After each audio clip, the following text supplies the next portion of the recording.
First off, I want to start off by giving all praises to Yahweh, by Hashem, Yahweh Shai, by Hashem, Rakakradash.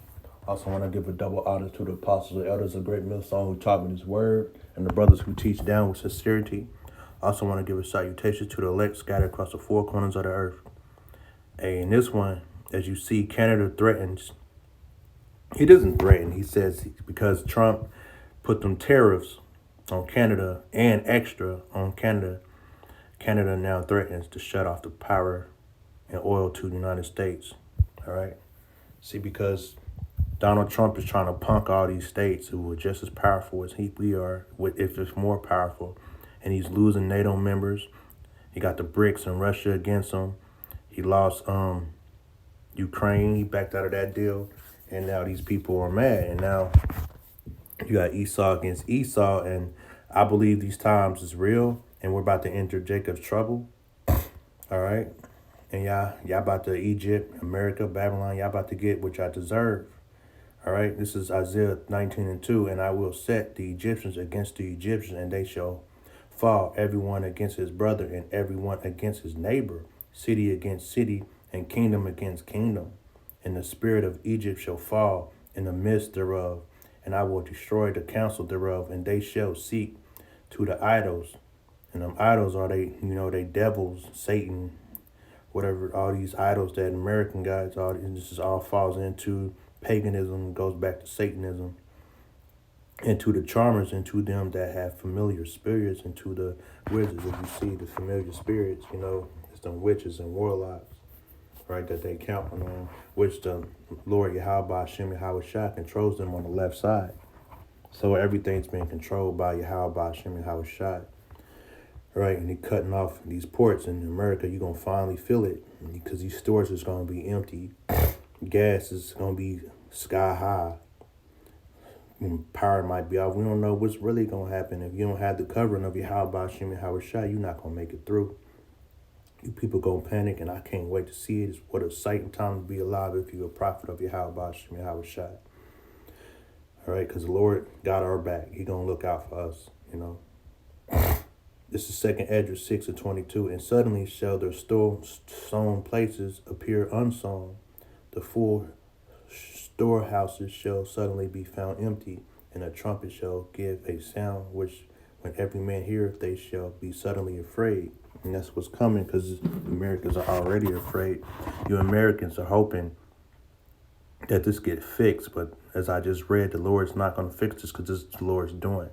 And you people deserve this. Babylon deserves to be burnt and destroyed off the face of this planet. All right. All right, so I'm going to get back into the video. Or to take off all the alcohol. We read in Politico that Ontario Premier Doug Ford threatened to shut off his province's electricity exports to the United States and block shipments of Ontario's high-grade nickel, which he said provides 50% of U.S. supplies. This is per the Globe and Mail. He added, if they want to try to annihilate Ontario, I will do anything, including cutting off their energy. This is energy to the United States, with a smile on his face. With us now is the man, I guess, behind that smile, Doug Ford, the Premier of Ontario in Canada. Premier, thank you so much for being with us. Okay, what are your plans and how far are you willing to take it?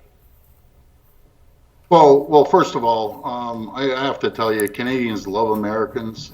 We love the U.S. It's one person that's causing these problems.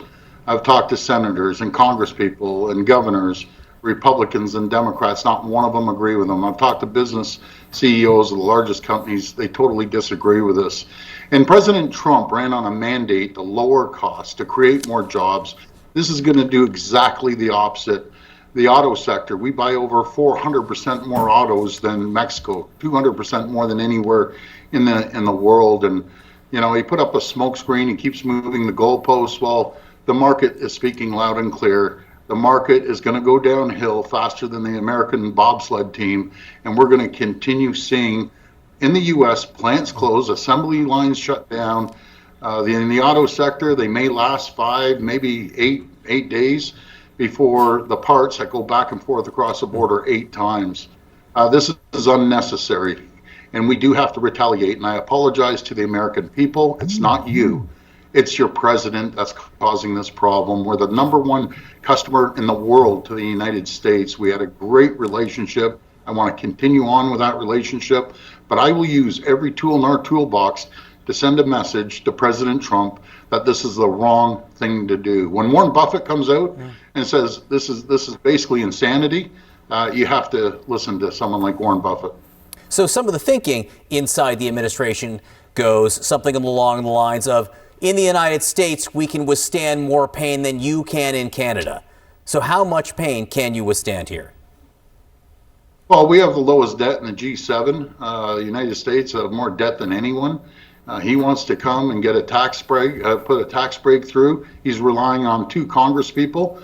He loses 2 people. That's it. These tax breaks aren't going. And he's doing this on the backs of the American people. He's going to create job losses. Inflation's going up. The market's dropping. Gas prices are going up. Groceries are going up. For what? We have a very fair trading balance. And if we exclude the energy, the oil that we ship down 4.3 million barrels a day to keep cars going, the U.S. has a $55 billion surplus on everything else, on manufacturing. And I'm fine with that. 55 billion is fine, but we're your number one customer to 28 states. Have directed our office to take off all the alcohol. We're the largest purchaser of alcohol in the world. We sell to 30, we buy from 35 states, 3,600 products, over $1 billion. They're coming off. We directed our team to pull off the $30 billion of contracts and not use any American companies. And again, I apologize to the American people, but the red states, the people have to start calling their senators, their governors, and Congress people to stop this insanity that one person's causing. What do you understand the demands to be? On the one hand, we've heard over the last few weeks it's cracking down on the border, going after fentanyl distribution. Now the president's saying he wants much of the manufacturing returned to the United States. What do you think the ask is? Well, you can't, in the auto sector, and no one knows what the ask is. It depends on what he wakes up and eats in the morning, and that changes. The auto sector, you can't unscramble an egg that's been made since the 1960s in the auto pack and expect plants to just open up. We buy as many cars as we sell down to the U.S. It's been working. It's a great system that we have right now with all the auto sectors, but it'll only last 8 to maybe 10 days at the max, and then you're going to see auto plants being shut down. I wish we knew what the president wanted. We need to sit down and move forward on the USMCA and put this behind us. I just got to ask you, very briefly, how upset, how mad are Canadians? Canadians aren't usually the types to get angry, but how mad are Canadians this morning? They're absolutely livid. They're furious because we look at the United States as our family. We're one big family. We've stood shoulder to shoulder in wars and every other crisis there is. We love the American people, but unfortunately, the president has gone sideways on ourselves. And we power, Ontario powers 1.5 million homes and businesses in New York, in Michigan, in Minnesota. I've talked to all 3 governors. I want to ship more electricity. I want to send more critical minerals, but I will not hesitate to use every tool in our toolbox to protect Ontarians and Canadians across the board. I've never seen patriotism run so wild across our country. Right down to the grocery aisles, people refuse to buy American products. This is not right. We love America, we love the people, and the president needs to be stopped. Simple as that.